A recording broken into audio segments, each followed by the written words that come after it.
Okay, so the first thing you need to do is measure out your flour and your salt, put them in a nice big bowl and stir them together.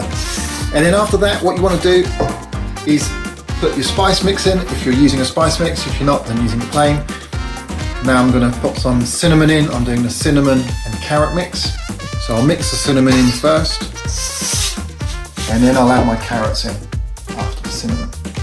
Give it a good stir together, make sure it's nice and well mixed, and then I'll add the milk.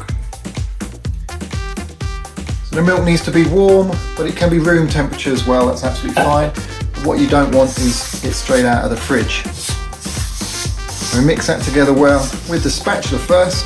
You might think that it's a bit dry at one point, but keep going, bear with it.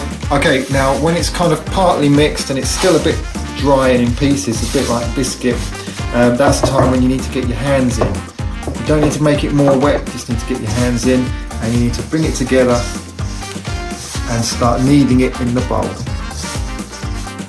Okay, so as you can see, it's coming together into one piece. It's a tiny bit sticky, which is absolutely fine. You don't want it sticky so it sticks to your hand though. So your hand should be relatively clean without anything sticking to them. And you should find that your bowl kind of cleans itself with the dough as well. And you just keep working it for a few minutes until it becomes more soft and pliable.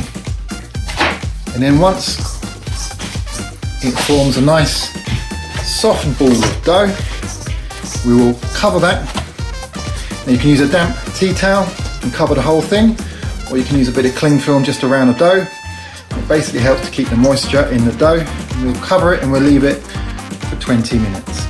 Okay, so after about 20 minutes, we'll unwrap the dough and we'll take small pieces of the dough. This is how to do it. It's roughly the size of a golf ball.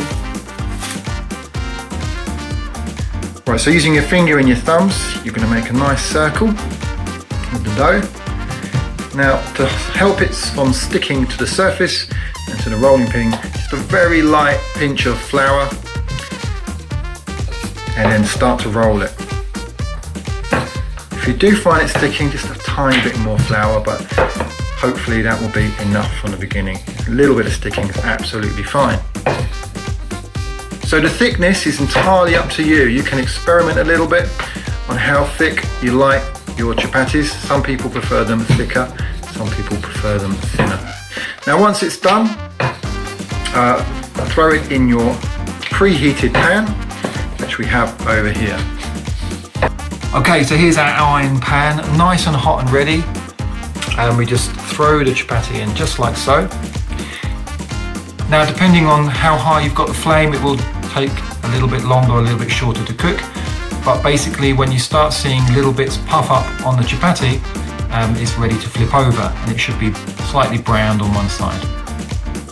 Okay, now this one's just about ready to turn over. There you go, look at that. So it's slightly bubbling up on one side, turned it over. And actually we've got an iron griddle that's flat on one side, so we've got two more going there. It's well worth having a few going at the same time, especially when you've got hungry girls like mine who are starving and waiting for their lunch. So chapatis are probably the king of flatbreads in our house. They're so quick to make. You can have it with a lovely salad and a curry.